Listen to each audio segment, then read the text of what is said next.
Good day, Hudson Valley. I'm your host, Lisa Kaslyn, and welcome to our show where we bring you the best of what's happening and who's happening in Putnam, Westchester, and Dutchess. Today we're introducing our first On the Road series. We're taking Good Day Hudson Valley out on the streets, and we're going to be doing a very special series on the arts, so we hope you enjoy it.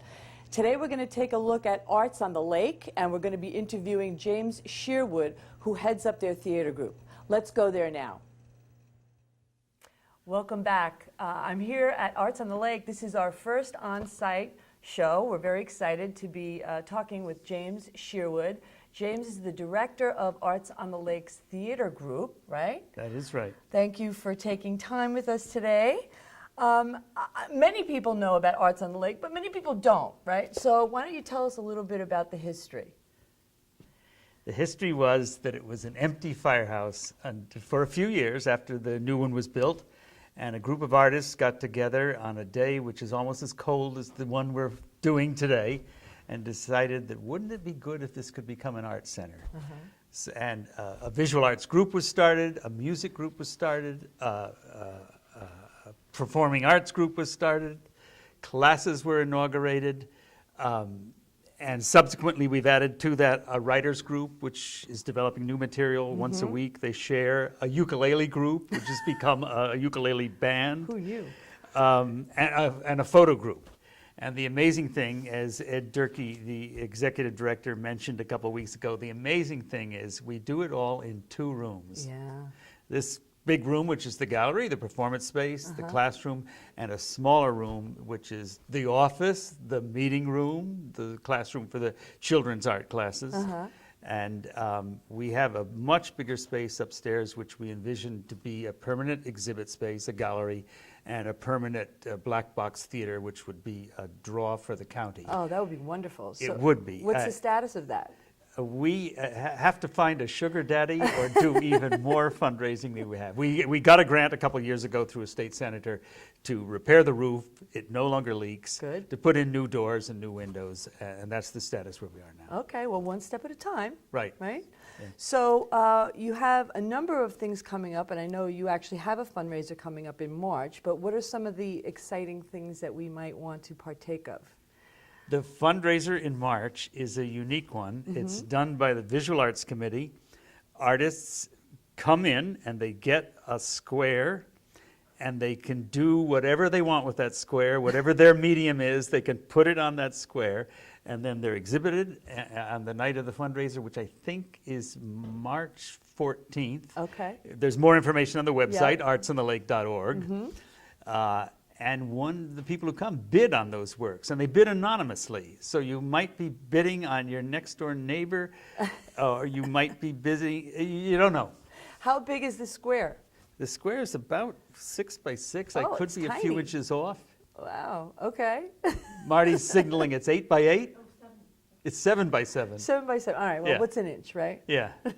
And knowing we've done it 2 years in advance. It's organized by the Visual Arts Committee.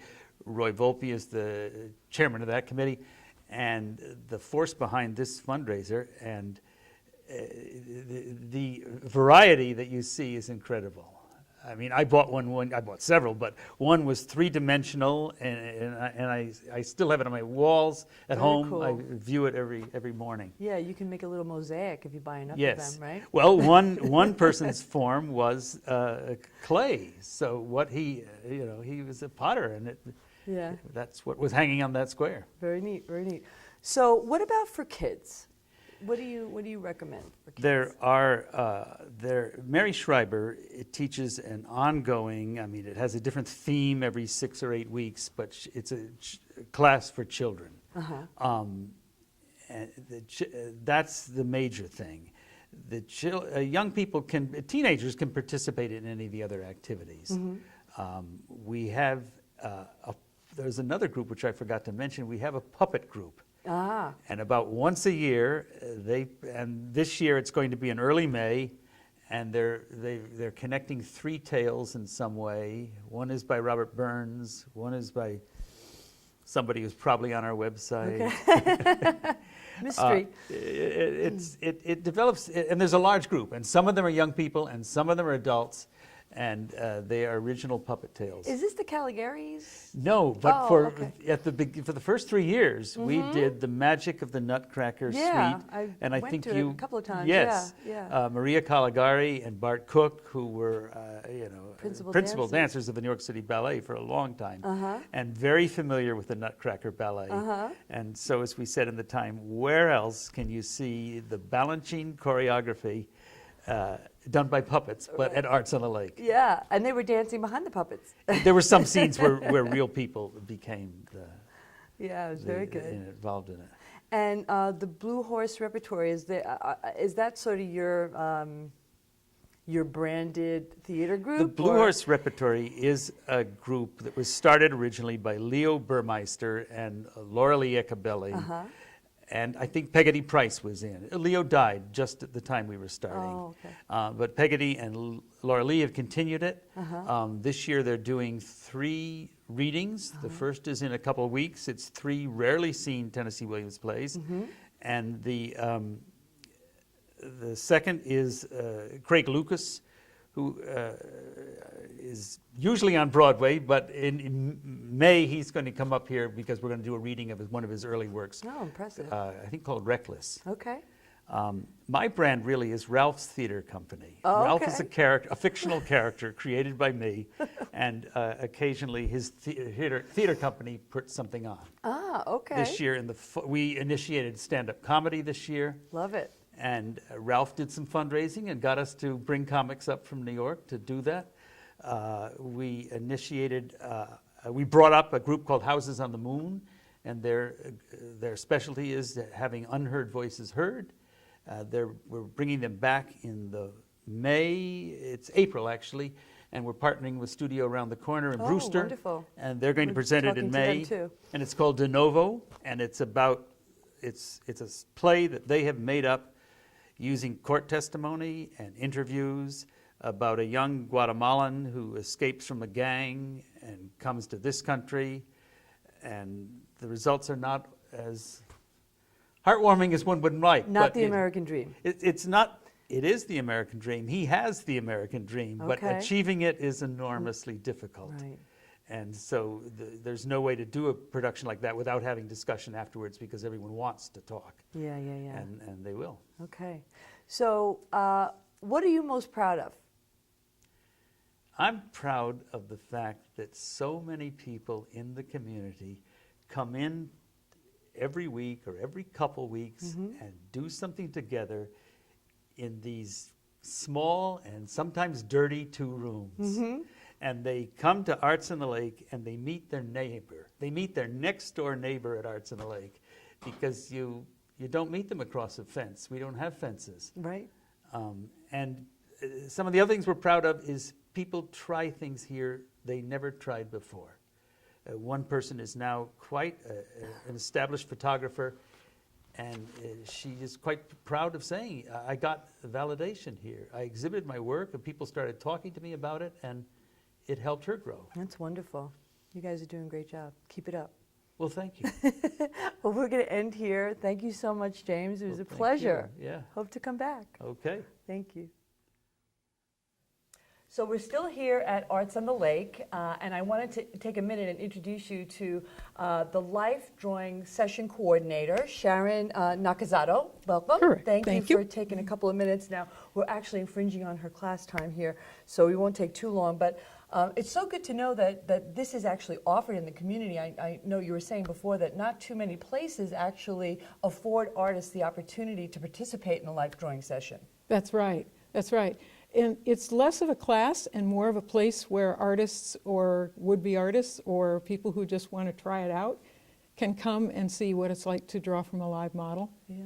And sometimes I call it art sport because because partly it's for our personal entertainment and relaxation. Most of us who are artists work in some capacity or other where we have to use it in a more formal way. So this is a place where we can just come and kind of hang out and do what we want to do and experiment. And the other reason I call it art sport is because we usually start out with very short sessions. The short poses of 1 or 2 or 3 minutes, the models can take a very dramatic pose, something they couldn't hold for a very long time. And so that gives you a very short time to try and capture something with it. Right. It feels like a marathon sometimes. So this particular class that's going on this evening, who would this be best for? Who's the right person for this type of session? Anyone who's interested in drawing, anyone for whom drawing is a pleasure, anybody who wants to improve their drawing skills, anyone who wants to hang out with a group of people where it's a really wonderful group, very informal and interactive and helpful. You can just come and try it out and see what opportunities are there for you in your own artistic field. Yeah, and connect with others, Yeah. right? Yeah. So there's no formal instructor per se, but I would imagine that each student or each artist is sort of coaching one another and kind of showing different techniques. Well, yeah, we talk amongst ourselves, and we have had some high school students come from time to time. There are a couple of the teachers in the area who will pick some of their students and bring them in, of course, with the permission of the parents, because it is live and nude model drawing. But they often ask for help and get it all around, and we move around and trade. Yeah. What we're doing. Right. Yeah. Tonight's really not a good night. Or wow, sometimes that model just turns me on. I just get going and can produce something that I'm Inspired. really pleased with. And when you get something that you're pleased with, there's nothing like it. Oh, absolutely. So just if people are interested, how would they find out more about maybe joining this group? Call Arts on the Lake or email. Go on the website, and all the information is there. Okay. Or just come by and drop in. It's Wednesday nights from 6 to 8:30, Perfect. and drop-ins are fine. Excellent. So before we sign off, and I know we're going to take a look at one of the artists that are participating, some of his work, but I understand that you're also a student of Japan and that you teach Japanese. That's true, and I'm actually a licensed calligrapher, so Oh, wonderful. I've given classes here at Arts on the Lake. Well, in that's Japanese interesting. We're going to be calligraphy. talking about that too. Very good, Yeah. very good. All right, well, listen, thank you so much. My We appreciate pleasure, your time. definitely. Okay, great. So Dave Lusardi is one of the session participants here at Arts on the Lake's Life Drawing class. And I just wanted to get a minute with him because he's doing some really fabulous, interesting work. And we're going to be showing you an image on the screen any moment. Pardon me. So Dave, tell me a little bit about your experience here. How long have you been coming to the sessions? I've been coming here about 2.5 years. Wow, okay. Yeah. That's a long time. Yes. And when did you start using this unusual method of drawing using your computer? About 2 weeks in, I was getting tired of just charcoal and black and white on newsprint, and I use computers every day, so I knew I had the tools, so I said, let me try it. And I just loved it ever since. So does using the electronic pen on the computer screen feel better? No, no. After a while, you forget that you are, that you're digital, but it's different than mushing around paint or pastels, stuff like that, but for the most part, you forget. Okay. Are you the only one in the class that's doing this? At the moment, yes, but sometimes some other women do show up with small little tablets, and you could do iPads too. Yeah, that's amazing. So you're a local graphic artist, right? Yes, I am. Okay, so and you live in the area? Oh, yeah, right up the hill. Okay, cool. And what's the name of your company? Lusardi 3D Design. All right, very nice. So would you recommend this class for someone like me who's never drawn even a stick figure? Absolutely.